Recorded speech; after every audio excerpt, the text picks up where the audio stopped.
Well, good afternoon, everybody. Welcome along to Donington Park for the opening race of the weekend for the Ferrari Challenge UK. Round 4, race 7 of the 2025 championship season is coming up for you very shortly. The cars are making their way out of the pit lane onto the Donington Park National Circuit that we're racing on this weekend. And whilst this morning for free practice it was slightly cloudy and there were a few little spits of rain in the air, we've now got blue skies above us, slightly overcast, but it is perfect conditions for the cars to venture out on their Pirelli slick tyres for what is the first of two 30-minute races, plus one extra lap thereafter that take place this weekend. The weather has improved, as we say, which means that the air temperature and the track temperature have both now climbed. So it's 21 degrees, the air temperature. The track temperature is slowly creeping up as well. That's up to 25 degrees now. And there's still that light wind, but it's not too bad at all here at Donington Park. Well, last time out, we were down in Kent at Brans Hatch. So let's look back at some of the highlights from the previous weekend of racing. It's going to be a hot one. Here comes race 1 then, Ferrari Challenge UK. And it's a great start from Gilbert Yates, who gets away really well into Paddock Hill Bend. Paul Simerson challenging for P2 and he goes past Pranav Van Gala. Pranav Van Gala under some pressure now from Fedor Samarukov. Fedor having a brilliant drive.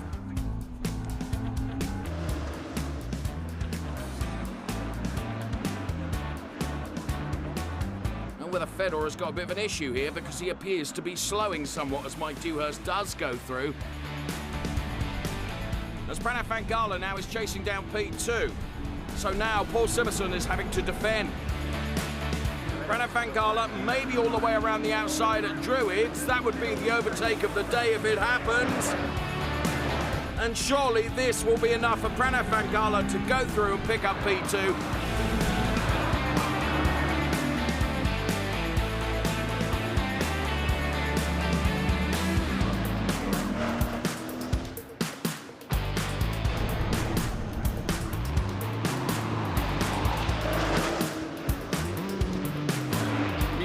Peter Hunter has got his elbows out and he's trying to make his 296 challenge car a tad wider than it really is. Oh, what a shame. Stephen Dobson is off. That's what's caused the yellow flag. He's perfectly okay, though, as we ride on board with Pranav Van Gala, who takes P2. Gilbert Yates has already taken this checkered flag. In Copa-Shell, it's going to be Peter Hunter that leads Mike Dewhurst across the line, with Paul Rogers taking P3. Brilliant race in Trofeo Pirelli and Copa-Shell.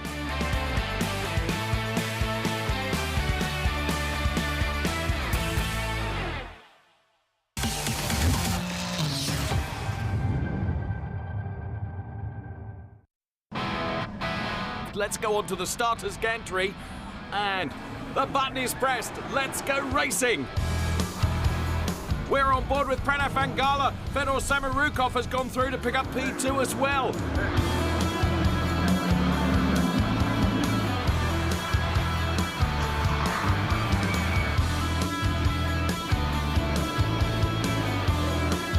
This is Fedor Samarukov. Brilliant drive so far from the driver of the number 88 machine, but he is being chased mercilessly by Paul Simerson.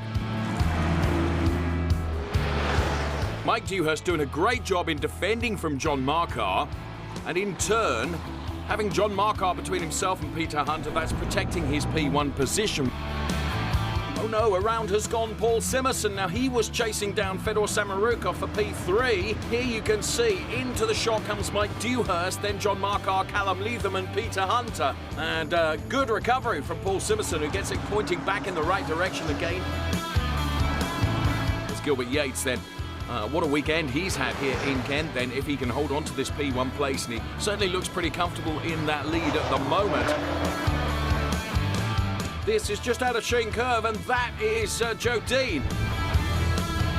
Joe Dean just losing the back end of the car. Paul Dixon had nowhere to go. Unfortunately, he makes contact. We ride on board with Pranav Van Gala right now. Down Paddock Hill Bend up towards Druids Hairpin. Gilbert Yates, though, having got the restart done exceptionally well. Gilbert Yates leading Pranav Van Gala and Fedor Samarukov. for our Shell drivers, it's Mike Dewhurst, Peter Hunter and Paul Rogers. There are but a few hundred more metres to do of this Brans Hatch GP circuit. Checkered flag for Gilbert Yates. He wins for Ferrari Challenge Trofeo Pirelli.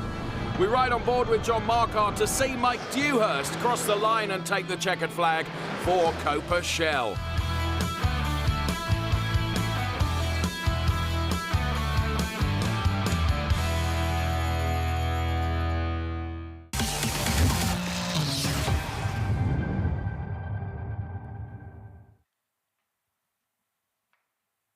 So 2 wins last time out in Trofeo Pirelli for Gilbert Yates and a win apiece for Mike Dewhurst and Peter Hunter. So let's catch up on the championship points. And this is after qualifying today. Gilbert Yates is now on 103 championship points, leading Trofeo Pirelli by 23 points from Pranav Vangala, who is second. Third in Trofeo Pirelli is Paul Simerson, with Callum Leatham there in 4th place. And it's John Marquardt who completes the top 5. Fedor Samrakov is 6th place, but is only just 3 points ahead of Bal Sidhu, who is an absentee this weekend. Amandra Pillai is next up ahead of Oscar Inditskved, and then it's Joseph Dean who completes the top 10. So that is the Trofeo Pirelli standing. So mathematically Gilbert Yates could secure it this weekend, but it relies on Pranav Vangala to have a poor weekend of racing. Let's look back at what's happening in Copa Shell. Well, Mike Dewhurst, with the extra championship point for pole position in Copa Shell for this race, is now 13 points ahead of Peter Hunter, who lies second in the championship standings. Paul Rogers is 3rd, but is a little way adrift. Some 30 points adrift of Peter Hunter. So there's quite a gap between 2nd and 3rd in the standings. Stephen Dobson is 4th, and it's Darren Howell and Paul Dixon, who are 5th and 6th. Hussein Sert, Jonathan Satchell, and Sean Rann, who's only having his 2nd weekend of racing, lies 9th in the standings in Copa Shell. So Mike Dewhurst and Peter Hunter are the two that are right at the sharp end of Copa Shell. And whilst Mike Dewhurst qualified on pole for Copa Shell and he's 3rd on the grid overall for this race, Peter Hunter, his main championship rival, had a poorer qualifying session. He will line up what will be 5th in Copa Shell and 12th on the grid. And the reason that Peter Hunter is down in 12th on the grid is because of what happened in qualifying earlier on today. We ride on board with Peter Hunter. He goes up towards Schwant's curve, gets onto the brakes for McLean's corner, but loses the tail end as he turns in. He tries to correct it, but 2 wheels are on the grass, and there's nothing Peter Hunter could do. He went into the gravel trap at McLean's corner, but did the sensible thing, didn't just floor the throttle. He was very careful with the application of reverse gear, reversed his way out onto the grass, out onto the tarmac, and was able to continue in the qualifying session. But the difficulty was for Peter Hunter, he was reversing out onto a track which had other cars coming round, and they actually had to come to a stop when they saw Peter Hunter's stricken car in the middle of the tarmac. So that really it's going to be interesting to see how Peter Hunter can carve his way up through the order. So Mark Werrell and Adam Weller will be joining us in the commentary box, but let's go down to the grid, which is where we've got Amanda Stratton, who's down there with Dave Richardson. Thank you so much, Mark. It's delightful because at last the sun is beginning to shine here at Donington Park. And here we are at the start of race 1, the penultimate round of Ferrari Challenge UK for 2025. I don't know about you, I'm terribly excited for this race. I know, I think we've got an afternoon of promise ahead of us. We've had such mixed conditions this morning. Free practice was damp and moist, then quali was quite cold and windy, and now we've got glorious sunshine, and we are ready and looking forward to what I hope is going to be a fantastic race. We're going to make our way down through the grid. Somebody that I think did really well in the free practice sessions this morning and perhaps didn't deliver quite as much in qualifying as I imagined is Paul Dixon. And I know that Amanda is going to try and grab a word with Paul Dixon now, just before the green light. So, Paul, thank you for talking to us. You were going so well in free practice. It looked like everything was really coming together nicely, and you just didn't quite seem to get it together in quali. What happened? Well, I had a couple of laps where I was actually better than my free practice time, but I then just got held up by traffic in sector 3, which is really disappointing, but hey-ho, we are where we are. I felt like I could have gone quicker than free practice, but it is what it is. Were the conditions causing challenges? No, I think the conditions felt pretty much the same. I mean, they were difficult this morning, but I think quali they were fine. I just didn't get that window of free space. And of course, you came from Club Challenge as well. So how much of that experience has followed you through into this? So I would say getting used to the car, getting used to the days, getting used to the weekends, that's been superb for that. The racing, though, that's a very different thing. The only way you can get experience of that is to actually sit here on the grid. Get out there and do it. Well, listen, go well. Good luck to you. Dave, where are you? I'm with Darren Howell, who I thought had a terrific qualifying. In fact, Darren, this has got to be your best qualifying ever, hasn't it?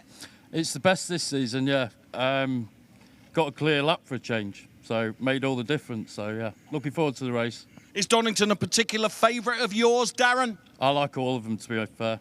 Yeah, You're an evergreen superstar. Darren Howell, then. Let's see how he does in the race. As I say, he's done a very, very good job, and he's going from his best qualifying position so far this season. Somebody else that also impressed during qualifying today, the returnee, Jonathan Satchel. I say, sir, well done to you. And Amanda is with him right now.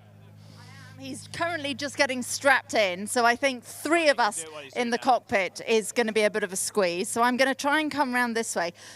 Johnny, I don't know if you can hear me, but listen, great to have you back on the grid. Of course, we missed you. We missed your gorgeous smile and your lovely car at Brans Hatch, but you had a really good reason to not be here. I did indeed. My daughter's wedding somewhat trumped racing. In fact, it's about the only thing that could cost more than it does for this weekend. But listen, you've done really well this weekend. You're P2 in Copershell. You've obviously not lost any of your mojo. Well, Chris told me I'd not got enough mojo at the beginning of the season, so maybe the break helped me a bit. But I thought you might be slightly disconcerted coming along and finding my car at this stage of the grid. Not in the slightest. We're just delighted to have you back. Jonathan, go well. Always an absolute pleasure. And of course... He's such a lovely gentleman, isn't he? A poor man. I love the fact that his daughter's wedding costs more than anything else. Leave that there. Leave that there. OK, we've got to... I've been told off more than once about leaving it very late on our grid walk, so I'm determined not to upset our race director. They tell you off, not me. Yeah, funny that. Make sure I don't upset our race director, Andrew Rowe, who does a brilliant job. Incidentally, to our left-hand side, there is Paul Simerson, as always, looking very promising and still in the championship chase, may I say, Amanda. And still not in his car, actually. So, yeah, he needs to get a wriggle on and get in the car. They talk about us leaving it late. Mike Dewhurst, perfectly set, as you can see. Ed, cool as a cucumber, as always. He's driver coach, just waiting to get Mike away here. Awesome qualifying for him to be Copershell and here on the second row of the grid.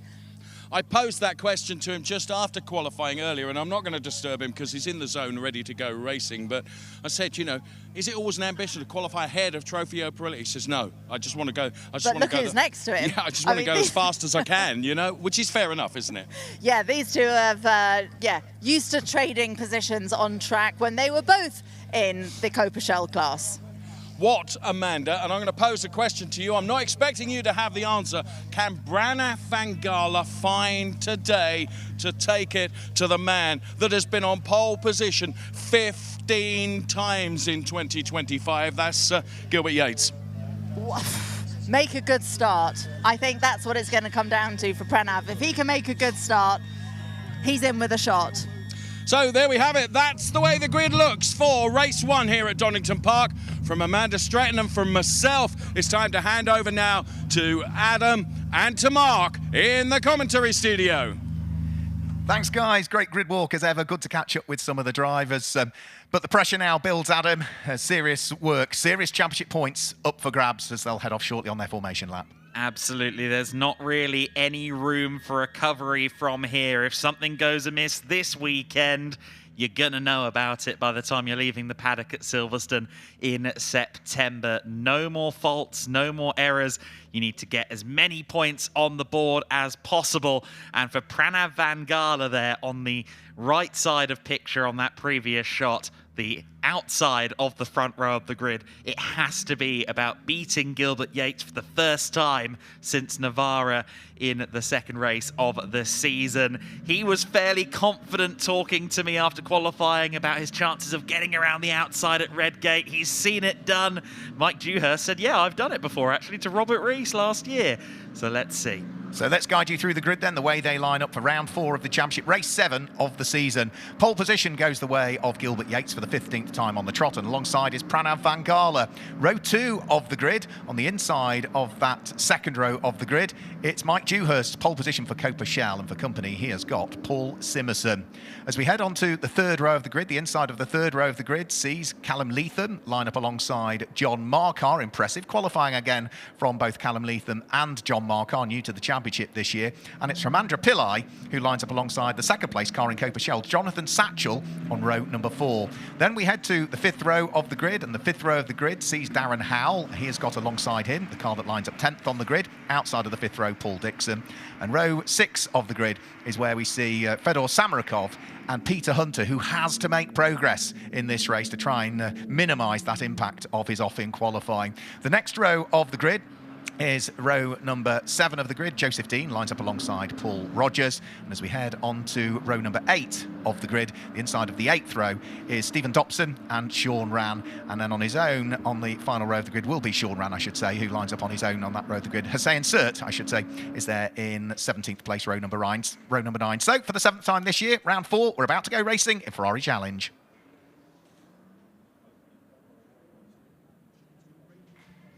So the car's just heading up towards the Robert chicane, the safety car, the Ferrari 296 safety car is about to peel its way in towards the pit lane. 30-minute race plus the extra lap. Pace car turns to the left, which means that the yellow car of Gilbert Yates lines up there on pole position. Pranav Van Gala almost having come to a halt. There's a bit of chopping and changing further back as cars start to anchor up a little bit, but they're all now at a nice clean pace as they head over the start-finish line. The lights go out and we're away in racing for round 4 of the championship. Paul Simerson moves over towards Callum Leatham. Callum Leatham puts 2 wheels on the grass to avoid any contact, but it's going to be Gilbert Yates that leads up towards Redgate Corner. Can he hang on to it around the outside? Pranav Van Gala, no, he can't, so he's still there in second place. Mike Dewhurst is in third. I'm afraid Peter Hunter has had a small off at Redgate Corner. He has rejoined. He was trying to make progress, but he's now at the very tail end of the field. Even more work to do then for Hunter after that difficulty in qualifying side by side there between Marcar and Leatham. Leatham on the recovery after dropping 2 or 3 spots, but for the second time in the first lap, he's on the grass. He's around a full 360 rotation. Thankfully, everybody avoids the number 95. He's got it going in the right direction. He has, yeah, that was right across the nose of one of the cars, and he just managed to keep it under his spell. It's Paul Dixon, I think, that he spun straight across the nose of, and he's already managed to overtake him, and now Paul Dixon has got trying round the outside to make progress. Stephen Dobson was another driver who had a bit of a poor qualifying and is now looking to try and make some progress. So over the start-finish line have already come the leading train of cars. Up towards the end of the first lap goes Stephen Dobson with Paul Dixon right behind him, and then the yellow car of Hussein Sert. Hussein Sert has also got another car tucked right underneath him, which is going to be the fast-recovering Peter Hunter. So over the start-finish line, they've all gone. Peter Hunter looking to try and make progress. Jinks out the light blue car from Stratstow Manchester up the inside of Hussein Sert. Gains the place over the Maranello Sales car, and he will not be able to cut back on the exit. So place gained at least for Peter Hunter, but he's still net loss of 3 places after the first lap. Up at the front, have no doubt that Pranav Van Gala is pushing to the limit. I watched his exit off camera through the window out of the final chicane, and he was very leery, at least 2 wheels on the grass, maybe even 3. But he continues to press on with Gilbert Yates up ahead, though, in the lead, and just behind him, the Copa Shell leader, Dewhurst, in third overall. But for now, we continue to watch Peter Hunter picking the bones, trying to get back through the field. Oh, and contact into Coppice. Yeah, a little bit of contact as he goes into the side of Paul Dixon. Paul was trying to turn into the corner. Peter was already there when Paul turned in, but there was side-to-side contact between the pair of them.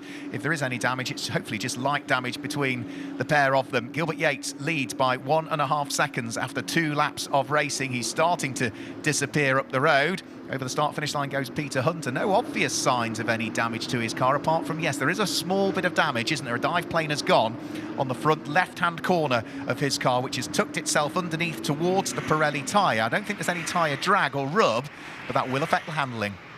Yeah, just a little imbalance there for sure, but he'll continue to press on. I have no doubt. Here's Paul Simerson then in 4th position. Just behind him is Amandra Pillai, and in a way, Simmerson's in an unenviable position, because if he closes in on Dewhurst, obviously that's not for a points-paying position. Copa-Shell runner Dewhurst, and then the battle for 3rd in Trofeo Pirelli behind him. And I think we could easily have the situation where Simmerson finds himself stuck between Dewhurst and Pillai if they manage to close in on the number 78 in 3rd place. Yeah, because it's the points you accumulate in your respective class, whether it be Trofeo Pirelli or Copa-Shell, that count. If you win your respective class, it's 15 points for the win, 12 for 2nd, 10 for 3rd, and so on. It diminishes. There is an extra point for pole position. We know where that point has already gone. There is an extra point also for the fastest lap, whether it be in Trofeo Pirelli or in Copa-Shell. Each one of those will also gain an extra championship point. So Gilbert Yates, already now on lap number 3, is 2.2 seconds to the good. Paul Simmerson still sitting there in 4th place, the 3rd of the Trofeo Pirelli cars that we have in the order. As for the progress of Peter Hunter, well, last time through he was up to 13th position, which means that he is still 1 place behind where he started at this stage. But he is back into the top 5 now in Copa-Shell, critically from a points perspective. And note the pace from Gilbert Yates. He's just had a purple middle sector, following on from a 104.969, fastest lap of the race last time by. And of course, he wants to get those laps in early while he's in clean air, but more importantly, while the Pirelli underneath him is still relatively fresh, so he can secure 1 more championship point. A point is given in each class for fastest lap. Over the start-finish line, it looks as though the yellow and light blue car of Darren Howell is coming under pressure from Callum Leatham, who's trying to recover following his spin. He jinks out for the inside line for Redgate, flashes his lights, and sensible driving by Darren Howell just allows that Trofeo Pirelli car to go through and ahead of his Copa-Shell car, so he doesn't lose any more championship points as a result of losing that position on the track. So that is sensible driving from Darren Howell. Let the Trofeo Pirelli car go, and now for Callum Leatham, the next car he's going to want to try and work his way through will be 4th position, because he's now hot on the heels of the car that's currently 8th overall, 6th in Trofeo Pirelli. That's the all-black number 88 car of Fedor Samarokov. Yeah, exactly right. So we watch Howell down there in 10th position overall. John Markar still under pressure at the moment from the 95. In fact, sorry, that's Samarokov and Leatham, as we alluded to previously. And I was taking bets earlier on, not literally, with some of the drivers as to how long that bollard would last on the inside of the old hairpin. I think it lasted about 6 minutes in quali, and it's done the same in the race. Yeah, that was Amandra Pillai, wasn't it, that clogged the bollard. Down towards Redgate Corner. Is this another overtake for Callum Leatham? He's a bit further back this time on Fedor Samarokov, so despite the fact he jinked for the inside line and flashed the lights like he did with Darren Howell on the lap prior, he wasn't able to unlock the door on 8th position that time through, so he's still, the number 95 car sits right behind the all-black number 88 of Fedor Samarokov, who represents HR Owen. Down towards the old hairpin they go, continuing their squabble for 8th, 9th places currently. Of course, if they start to squabble and hold each other up, it might bring Darren Howell and then possibly the car that sits behind, which is Joseph Dean, the number 12 car, back into the mix. Great to see all of this fighting going on in the midfield. It was less than 8/10 separating Dewhurst in 3rd to Rogers in 14th on the grid in qualifying, and the biggest gap between anybody was 0.119 of a second. Both cars off the circuit there, but Samarokov slows up massively after dipping 2 wheels onto the grass outside of Coppice. Leatham then gets through, but both drivers there going off the circuit. I think Leatham just kind of idly following Samarokov's wheel tracks a little bit there. It just sometimes happens, doesn't it, that you just follow the car ahead and they make a mistake, you make the same mistake. There's another good fight going on for 5th and 6th as we just get a replay of, that was a big moment, wasn't it, for Fedor Samarokov, who had little choice as the tail end of the car was bouncing around, but to get off the power.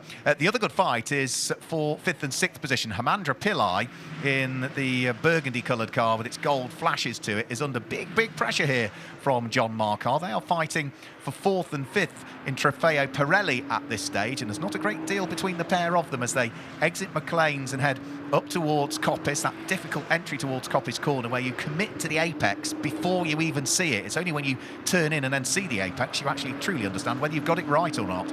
Yeah, 2 interesting backgrounds, of course, on these drivers. Amandra Pillai, who did his first proper season of racing with us in Ferrari Challenge UK last year, and then John Markar, currently in his first season of competitive motorsport. But of course, he comes with years of experience of driving performance cars through his role as a motoring journalist, while side by side further back, Leatham trying to go around the outside of Satchel and gets it done before they even get to the apex of Redgate. Yeah, Jonathan Satchel was always going to let him go there. He loses a place overall in the race, but he still remains firmly second place in Copa Shell at the wheel of the number 7 car. Good to see Jonathan back racing with us this weekend after being an absentee with his daughter's wedding coinciding with the round at Brans Hatch.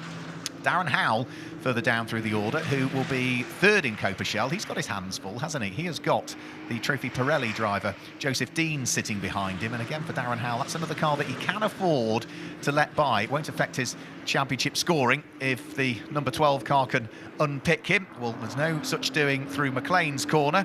And Joseph Dean wiggles the car around in the mirrors of Darren Howell, but wasn't able to squeeze his way through either at Coppice. Yeah, to your point, yes, it's not 4 points, but my query would be, does Darren A know or B care?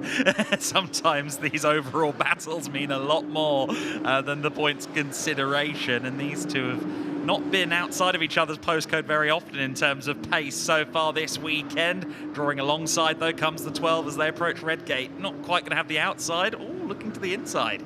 He looks to the inside, but Darren Howell has got that covered off, and as long as he is clean on the exit, he should be good, and hangs on to the place as they head down through Hollywood. And then remember, they are pretty much flat out still at this stage of the race on the Pirelli tyres. They might have to ease off very slightly midway through the Craner curves as the tyres wear out a little bit, but still only 10 minutes into this race, 20 minutes plus an extra lap to go to work out who's going to be the winner of round 4, race 7 of the 2025 championship season. Gilbert Yates still continuing to lead.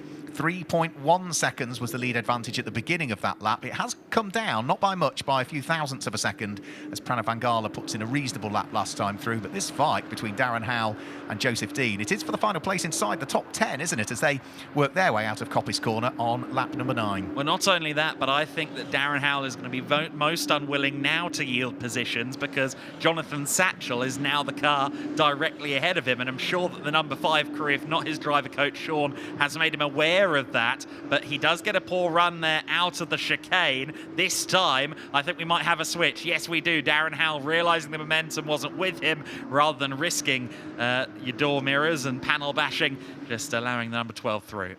Yep, so for Darren Howell, that is a place lost overall. Darren has not had a podium in Copa Shell as yet this year. He's had a couple of 4ths in Copa Shell. He's had a 5th in Copa Shell, so it would be the first time onto the podium in Copa Shell in 2025. So he will, yes, have lost a little bit of ground to Jonathan Satchel, who he was hoping to catch, but now the next focus will be to try and make sure that he isn't caught by Peter Hunter, the number 82 car. The light blue car is now up to 4th overall in his recovery drive in Copa Shell, but he's a little way adrift of catching the car of Darren Howell just as yet. So 18 3/4 minutes to go. Car's still running wide on the exit of Coppice, the telltale signs of dust up at that part of the circuit. Race leader has now completed 10 laps of the race. And Gilbert Yates has stretched the lead advantage once more. It's now up to 3.4 seconds between himself and Pranav Vangala. And in 3rd place, still leading Copa Shell, number 78, Mike Dewhurst. Just to, while we were talking about Peter Hunt there, it is worth noting that the collision with Dotson from the first lap of the race is under investigation. So that's one to potentially keep an eye on. And in fact, correction, car 82 and 13, of course, it was the number 13 car of Dixon that was the other party in that. That's just been corrected on the timing screen. But to your point, they were mentioning Mike Dewhurst, 3rd overall, and his closest Copa Shell competition is 9th overall. That is a really stunning performance from Mike Dewhurst. I was chatting to Mike Dewhurst during the lunch break after qualifying and before this race, and he was in a very good place. He was really happy with his qualifying performance, and he said, all I need to do now is just keep it clean. You know, if I lose places overall in the race to Pirelli cars, it doesn't matter. Yeah. He knows now he's at that point of the season, a bit like Gilbert Yates, I suppose, where as long as you're clean and just make sure you finish consistently, it puts you in a good place, doesn't it? And And I suspect there's an element of pride as well towards beating Paul Simerson as well, because of course Simerson would be a Copa Shell driver if he hadn't volunteered himself to move up to Trofeo Pirelli. He's currently got a 7-second lead over Simerson as well. Just having a quick replay as Callum Leatham gains a place up the inside of Hermandra Pillai. That's going in towards Redgate corner. And as they came out of Redgate, Pillai tried to get the undercut, but it didn't quite work in the end. So over the start-finish line will come our race leader. There'll shortly be a little bit of traffic, won't there, that he'll need to deal with before too much longer. Yes, in fact, they've already dispatched Sean Rann at this point in the race, so they are into a little bit of lap traffic, and if all things remain green flag towards the end of the race, they're going to be well into those Trofeo Pirelli those Copa Shell battles just outside the podium places within that category, just outside the top dozen in the overall consideration. So for Gilbert Yates, yes, right now everything looks straightforward, 4.3 seconds clear of Pranav Van Gala, but that X factor of traffic is certainly a spectre that will loom large in the latter half of the race. Jonathan Satchell, round through Redgate corner, has now been caught by Joseph Dean. So Jonathan Satchell running second in Copa Shell, getting caught by the car that's 8th in Trofeo Pirelli. And again, is Jonathan Satchell going to put up huge amounts of defence to the car that's caught him? Well, first thing Joseph Dean needs to do is get absolutely onto the coattails of the 296 Challenge Spec car of Jonathan Satchell that lies ahead. He's not quite there yet as they head up towards Swant's Curve, the black car with the Italian tricolore stripes down the centre in the hands of championship returnee Jonathan Satchell. Joseph Dean getting close to him as they went through McLean's corner, but it'll be the exit of Coppice, I suspect, where Joseph Dean will really try and get a good run all the way down the exhibition straight and see if he can, if not nip through on the way in towards Roberts, nip through on the exit of it. Joseph Dean closing in the slipstream. He's not going to get there into the braking area though. No, not quite yet, but biding his time, making his way closer and closer to the rear of Satchell. Gets a good run out of the last turn. Let's see if he can make it work into Redgate. Yeah, he's going to. He's got the inside line. Jonathan Satchell, I think, will let him go, albeit Joseph Dean brakes a little bit earlier because I think he knows that the gap will close, and his best bet will try and get an undercut coming out of the corner. Bit of a wiggle from Jonathan Satchell as he got on the power for the moment. Joseph Dean sits behind, but the last 3 laps he has been quicker. He's brought that gap down, and then there's contact between the pair of them as they go down through the Craner Curves, the fastest part of the circuit. They both spin sideways across the track. Jonathan Satchell will be the quicker of the two to recover because his car was always largely pointing in the right direction. Joseph Dean's was facing in the wrong direction, and for poor old Jonathan Satchell, from second in Copa Shell, I'm afraid that's going to drop him right the way down through the order. I think he'll land in 15th position overall, if my maths is right. In fact, no, he's going to be just ahead of Paul Rogers, so he's now fighting for 14th place. That is a real loss for Satchell. Here comes Rogers to his inside, and also Gilbert Yates is all of about 7-8 seconds back from this, as well as Satchell bounces across the curbs at Coppice. Just wonder if that car's okay. Yeah, I think he probably certainly got some flat-spotted Pirelli tyres, and he has now got the car behind him, which caused the spin in the first place, which is the car, I'm afraid, in the hands of Joseph Dean. So let's just have another quick replay. Go down through the Craner Curves. Jonathan Satchell takes the usual racing line, and Joseph Dean, I think, just misjudges where the front end of his car is relative to Jonathan Satchell's. But car-to-car contact at that point of the circuit, that's a scary moment, isn't it, for both drivers? Very much so, yeah. They did very well to get through that one without major damage to either car. Here they come again then through the same section, and Satchell will be watching those mirrors and carrying a little more speed, I dare suggest, through that apex of the Craner Curves to avoid lightning striking twice, or the 12 striking twice. But here they go through Schwant's Curve then, and just a few seconds back from them is Gilbert Yates. So Yates is going to be, I think, rather hoping that this battle has been diffused by the time he arrives. Yeah, second in Copa Shell down to 7th in Copa Shell for Jonathan Satchell by the time he'd got the car recovered. And now he runs wide again at Coppice Corner. The tyres just aren't working on that car now, or there might be a small amount of damage to it, because every time he gets towards Coppice, the car just isn't compliant to his input, so he loses the place.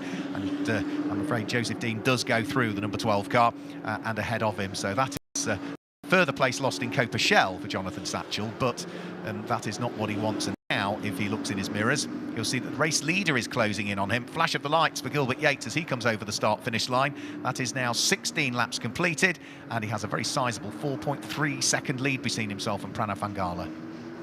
Yeah, that is a pretty nice cushion, although actually it is about the same as it was about 4 or 5 laps ago. It's stabilised over recent times. Satchel gets out of the way there of Gilbert Yates. Yates continues on his way into the final dozen minutes of the race, and I dare suggest that for most of it, Gilbert isn't going to have clean air. He's going to be, I think, coming across 1 car per lap roughly for the rest of this race. So Gilbert Yates at the moment leading the way. Just getting another quick replay of Callum Leatham heading around through Redgate Corner with damage to the right-hand rear of his car. So quite not sure how that occurred, but you can see there's a little bit of bodywork that is just flapping around on the right rear of it. If there's any concern that that might cause danger, it would be a black and orange mechanical warning flag for him, but for the moment, no signs of that. Worth noting that Paul Simerson, 107.4 last time by. John Markar only 2.2 back with a 106.934. That would be for 4th overall. And 3rd in Trofeo Pirelli, so 10 points versus 8 points for 3rd and 4th in class there. And of course, Peter Hunter, for all of his woes in qualifying, for his first lap offs, he's now 2nd in Copa-Shell, so he's had quite the resurgence. Yeah, for Paul Simerson, what he needs to do is get past Hussein Sert. He sneaks up the inside of the number 50. John Markar now at the top of Hollywood also needs to sneak his way through, which he has done, and he needs to crack on with it because Callum Leatham is beginning to close in on the pair of them. So down through the Craner curves they'll go, 4th, 5th and 6th all together. Paul Simerson with a 108 last time through, John Markar with a 106.4, Callum Leatham with a 106.8. So the squabble is beginning to form for what would be 3rd, 4th and 5th in Trofeo Pirelli, 4th, 5th and 6th overall. Interesting scrap developing here then, potentially between Simerson, Markar and Leatham. They all seem to be compacting in on each other, don't they? Markar's last lap was his personal best of the race, and Simerson being, I think, slightly held up by the traffic more so than anything, but he was actually the slowest driver in the top 7 last time by. Leatham, you can see he's got damage on the on either side, hasn't he, on the right side of the car. I'm sure that's not quite handling to the nth degree. Yeah, but he's still pushing hard, Callum Leatham, no doubt with words of wisdom in his ear from his professional driver coach, Johnny Kane, who's been around the block a few times and certainly knows how to extract the best out of young Callum Leatham, who's still learning his trade in reality. The 2nd place car of Pranav Vangala now has traffic to deal with as he heads around through Coppice Corner. That is Joseph Dean, who moves neatly out of the way of the number 29 car of Pranav. Pranav, who had a good run in the championship last year, finished 3rd in the Trofeo Pirelli standings in his debut season in Ferrari Challenge UK. Gilbert Yates, our race leader, still flashing his lights, still cars to deal with. That's Paul Rogers he's gone through and past on the run in towards Redgate Corner.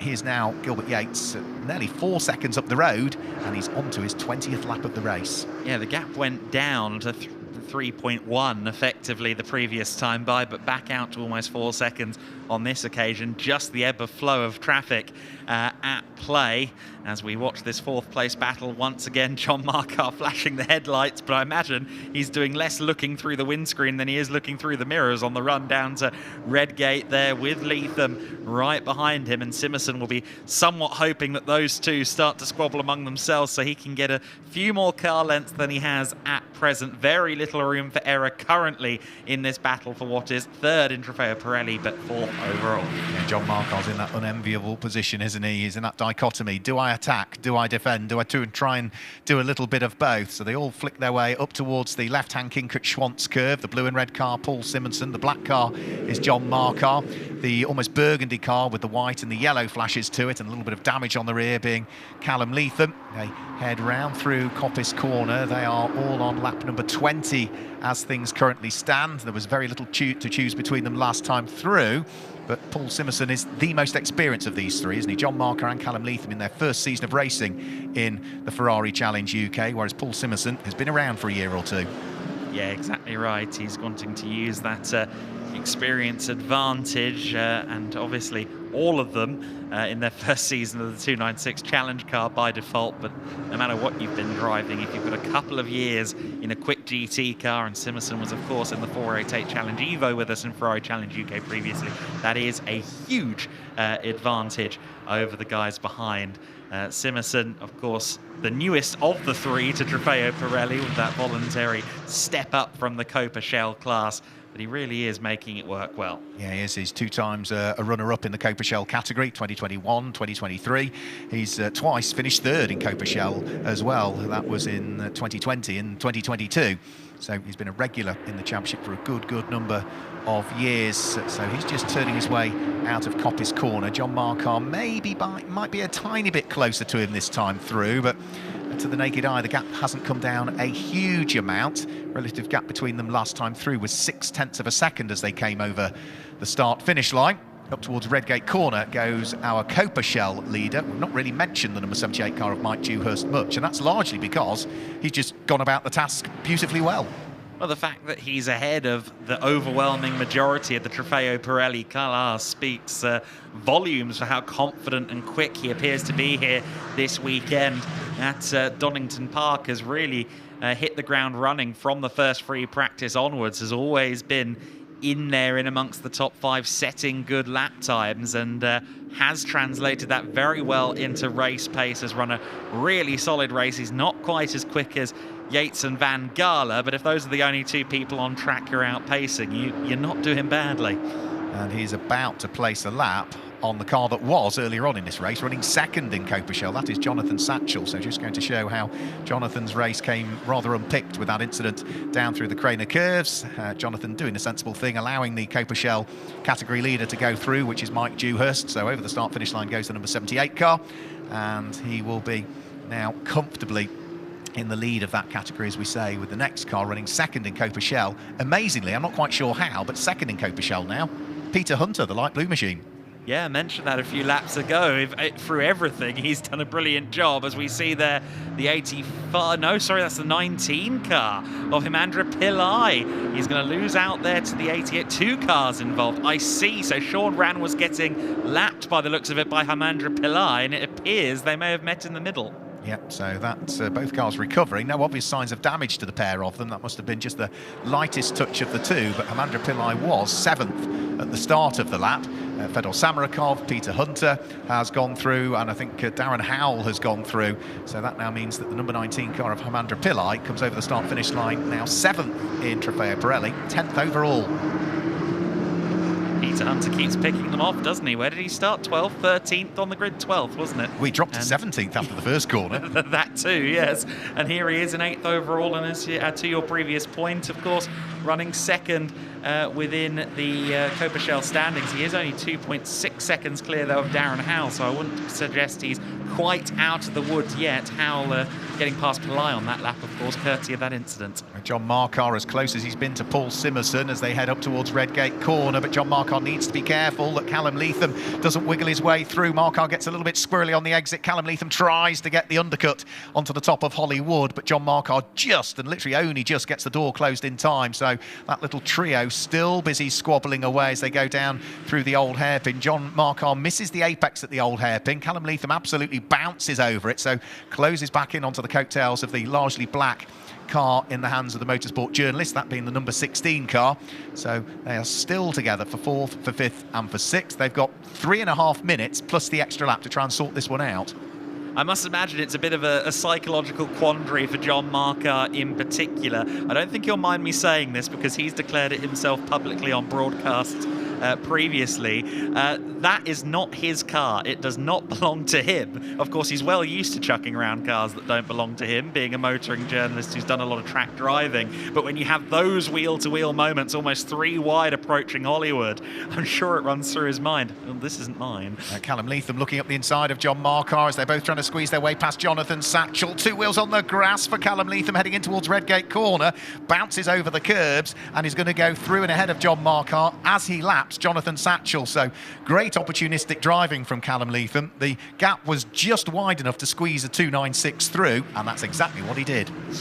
Yeah, that was really no fault of of Satchel there, because he couldn't really go anywhere else other than the pit exit or the grass, but unfortunately just wrong-footed Markar enough on corner entry that he couldn't really carry any momentum, and we didn't need to ask Leatham twice, but let's see if we can get a move in retaliation from Markar. Certainly Leatham still looking a bit scrappy out there, pushing hard, clipping the grass here and there. No doubt pretty near his limit, or at least the limit of what his car can do in its slightly second-hand state. Slightly second-hand state. And, of course, remember, he had that full 360-degree spin early on as he went up towards Schwant's curve. So it's been a good recovery drive from Callum Leatham. Started 5th, dropped down through the order. Where is he now? Back into 5th place.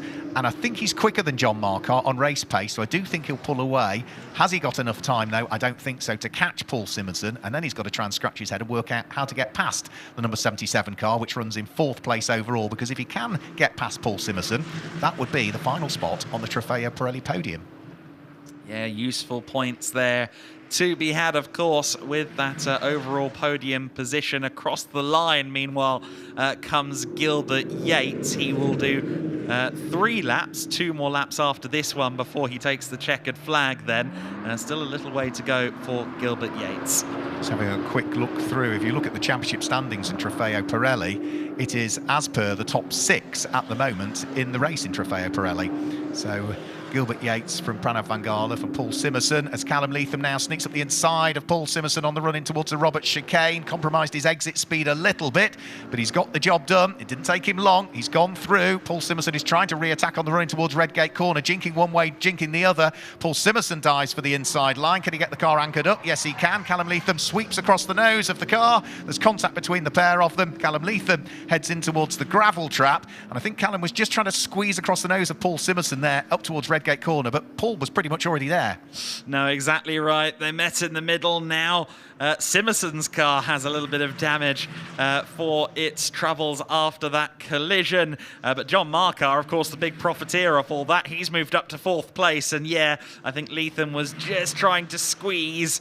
And unfortunately, Simonson's car was not going to magically drop back. No, and John Markar has not as yet this year had a podium in Trofeo Pirelli. He's had a couple of 4ths, he's had a 5th, he's had a 6th. Well, at the moment, yes, he is now up into 4th overall, but that is 3rd in Trofeo Pirelli at this stage. But the job isn't done as yet. The clock may well have ticked to 0, but John Markar comes in towards the Robert chicane, looks in his mirrors, and he's got that blue and red car of Paul Simonson sitting right behind him. So 2 cars fighting over the remaining podium spot in Trofeo Pirelli. Somebody's going to miss out of the 2 of them.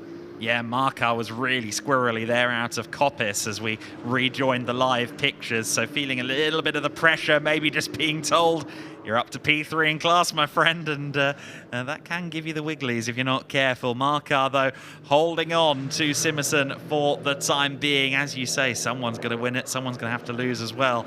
Let's see how it unfolds. Yeah, Gilbert Yates is now nearly 10 seconds up the road from Pranav Van Gala.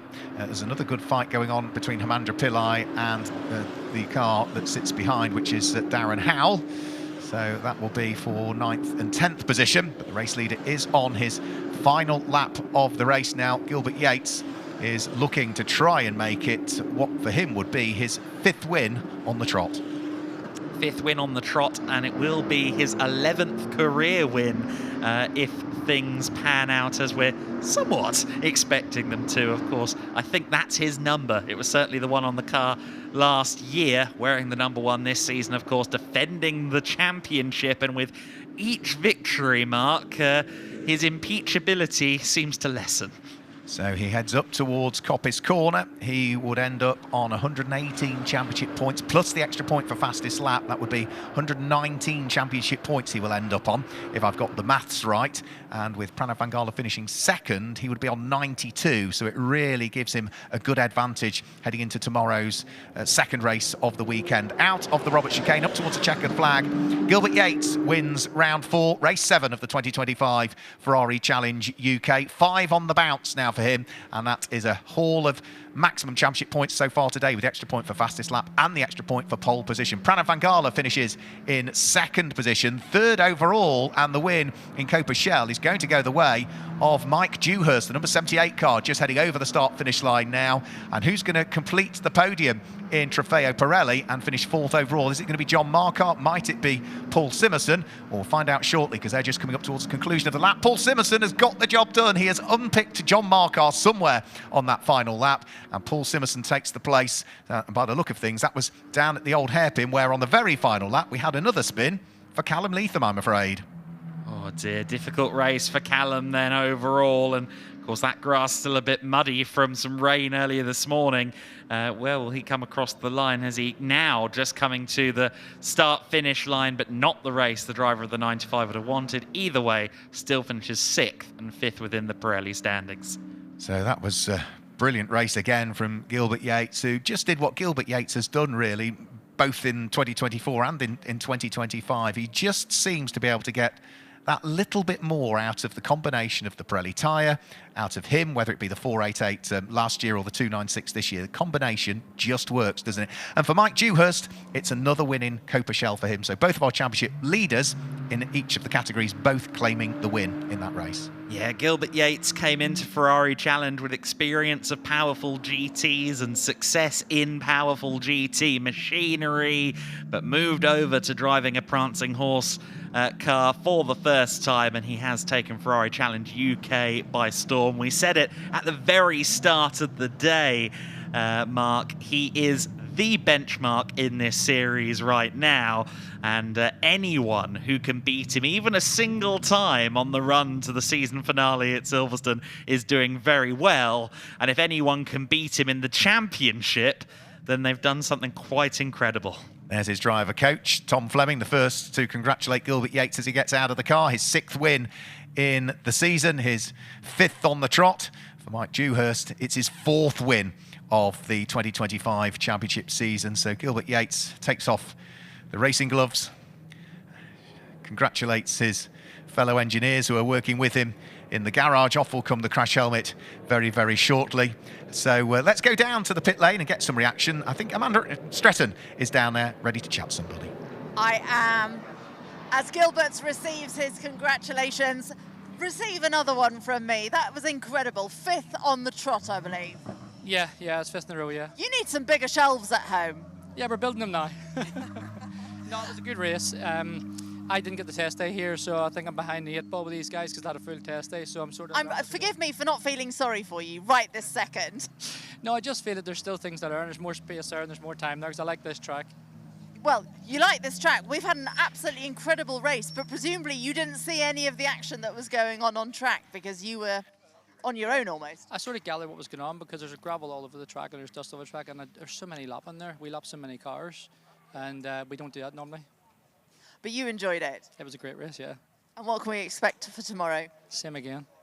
Go for it. Thanks a lot, Gilbert. Well done. A man of many words. Dave. Thank you very much, Amanda. I'm going to steam in right away now. I mean, Mike hasn't even removed his crash helmet and his hands device yet. Here he is, look, as elegantly as he possibly can. He actually did that really rather well. Mike, many, many congratulations. Of course, you may not have been aware of the fact that all heck was breaking out loose behind you. No. You just focus on everything you've got to do. Yeah, I just kept my head down and just tried to put them clean and tidy laps together. I know it's on a few laps. There was a lot of gravel on the road and cones everywhere and bollards everywhere. So yeah, there's obviously a lot going on behind, but I have no idea what happened. Is Mr. Consistency a title that you're quite happy to have? It'll do for now, won't it? Many congratulations, Mike. Thank you. Cheers. So there we have it then. We managed to get both of the winners straight away down here in the pit lane. Right now, let's go back to those that have got all the results all the way through the pack, of course, and that's Adam Weller and Mark Werrell. Thanks, Dave. Yep, so the cars are just being now brought back into their garages. All the requisite technical checks will just be done. They'll make sure that they all comply with the championship regulations. But whilst that's all going on, let's just look back at some of the highlights from the race we've just seen.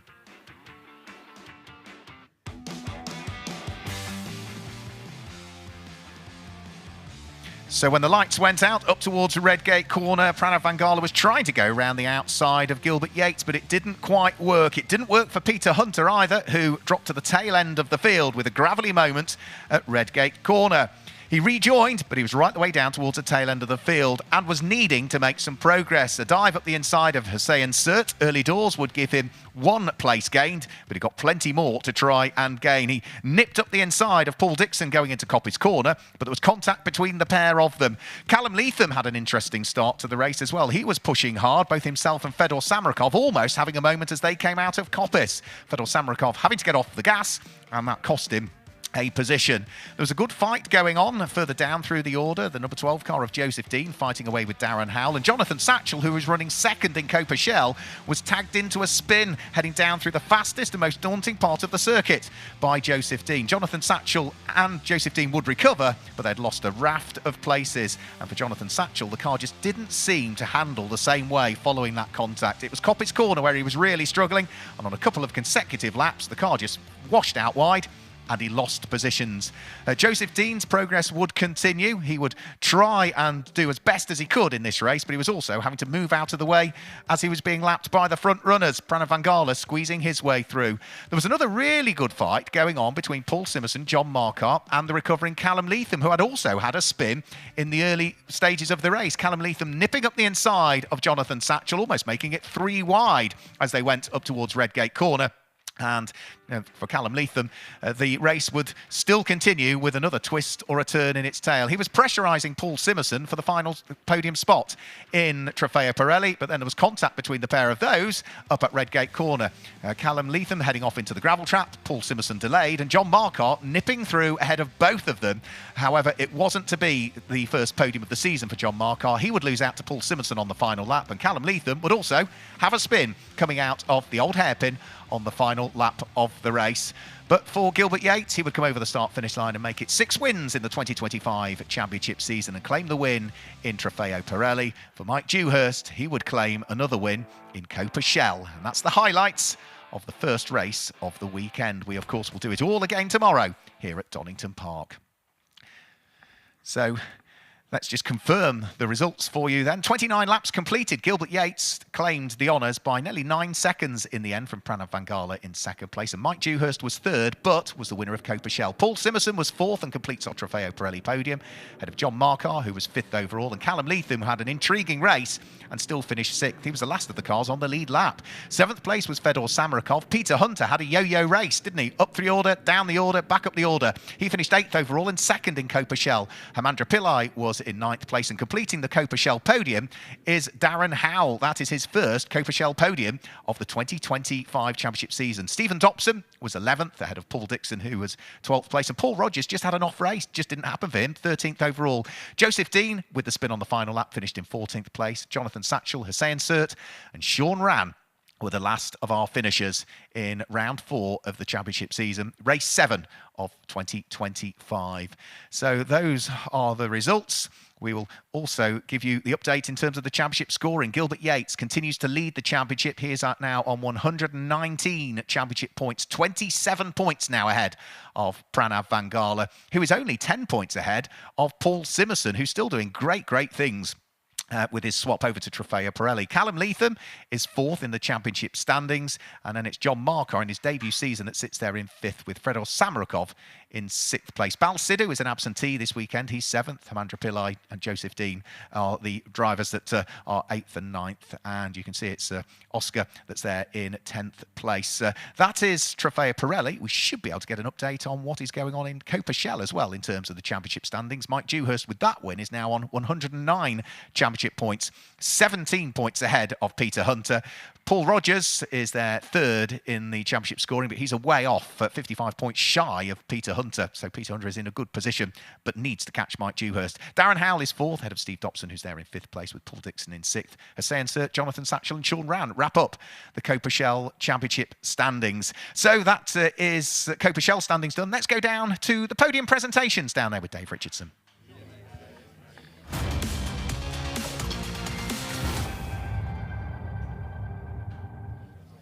Here we are then, ready for the first podium of the afternoon here at Donington Park, and that, of course, falls to our Trofeo Pirelli stars. Make it loud, make it proud, as we say. Well done to P3. Here comes Paul Simerson.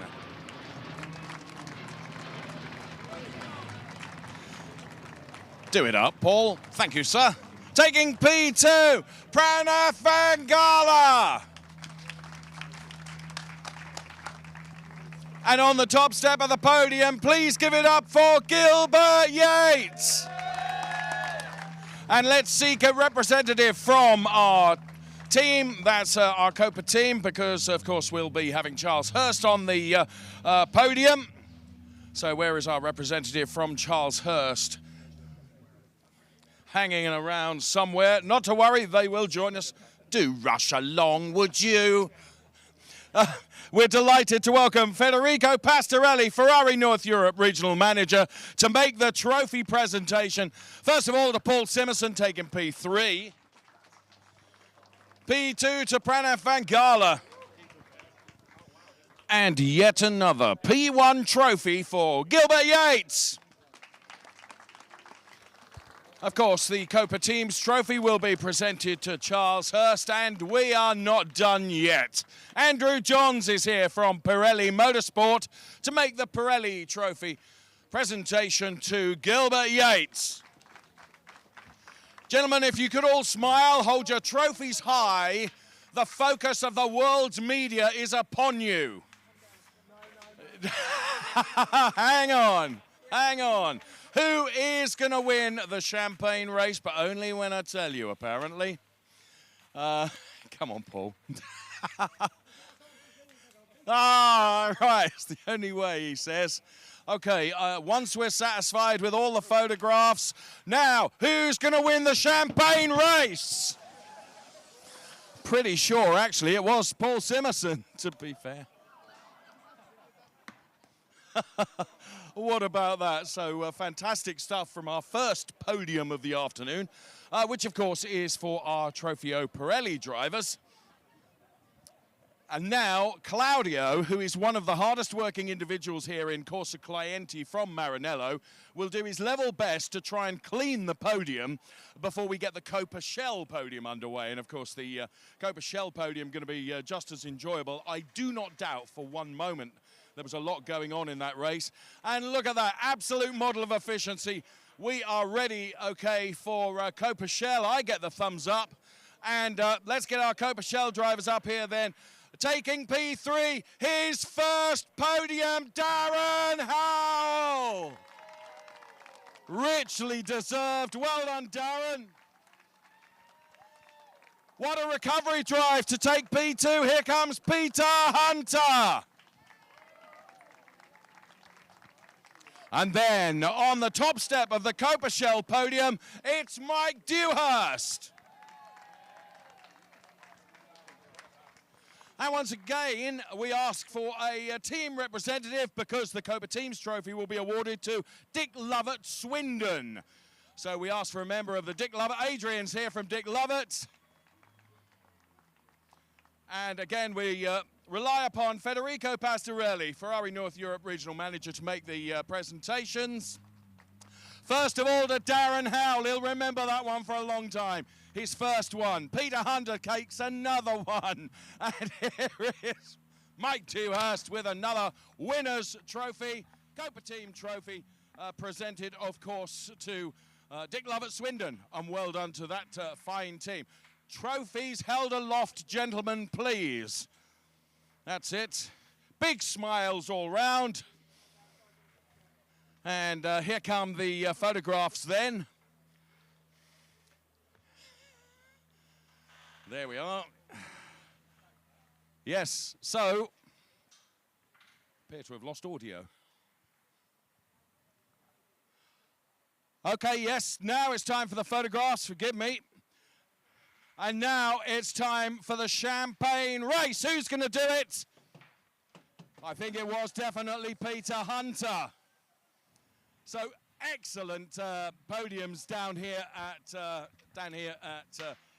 Trackside at Donington Park, fantastic job done by all our drivers in Trofeo Pirelli and Copa Shell. On that note, then, it's back to you. That's Mark Werrell and Adam Weller. Thanks, Dave. Yep, so podium's completed down there towards pit lane exit, and we look forward to seeing more hard racing from Ferrari Challenge tomorrow. Intriguing race, that one. Thoroughly enjoyable, wasn't it? But let's look back at the highlights, at least of the top three. So Darren Howell was third in Copa Shell, his first Copa Shell podium of the 2025 championship season. Brilliant recovery drive from Peter Hunter, who was at the tail end of the field after the first corner, and he would recover to finish second in Copa Shell. That is good to add to his championship tally, but it's the championship leader in Copa Shell, Mike Dewhurst, that claims his fourth win of the year in Copa Shell and finished third overall in that race. In Trofeo Pirelli, Paul Simerson had a hard-fought race, and despite the off into the gravel with that incident with Callum Leatham at Redgate Corner, he would finish third in Trofeo Pirelli. Second in Trofeo Pirelli is Pranav Vangala, who adds to the championship tally, but the win, and that makes it 6 wins for the year now. It's the championship leader and the current champion, Gilbert Yates, claims the win at Trofeo Pirelli.